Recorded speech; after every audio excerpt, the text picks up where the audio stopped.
हैदराबाद गॅजेटच्या जी आरमध्ये गाव असेल, कुळ असेल, या गावातल्या आणि नातेसंबंधातल्या कुळातल्या कुणाचंही कुणबी प्रमाणपत्र असेल तर तो आधार धरून ज्याला कुणबी प्रमाणपत्र पाहिजे त्याने अर्ज करावा आणि ॲफिडेविट द्यावं आणि त्याची जी काही चौकशी आहे, आपण पूर्वी जसं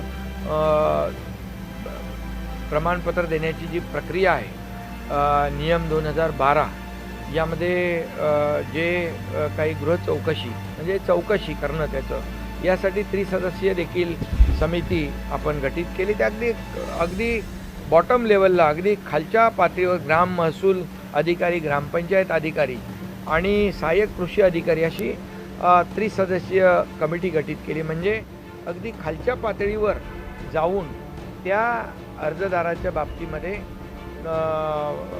व्हेरिफिकेशन करणं आणि त्याला तात्काळ कुणबी प्रमाणपत्र इश्यू करणं. त्यामुळे नक्कीच यामध्ये मराठा समाजाला फायदा होणार आहे.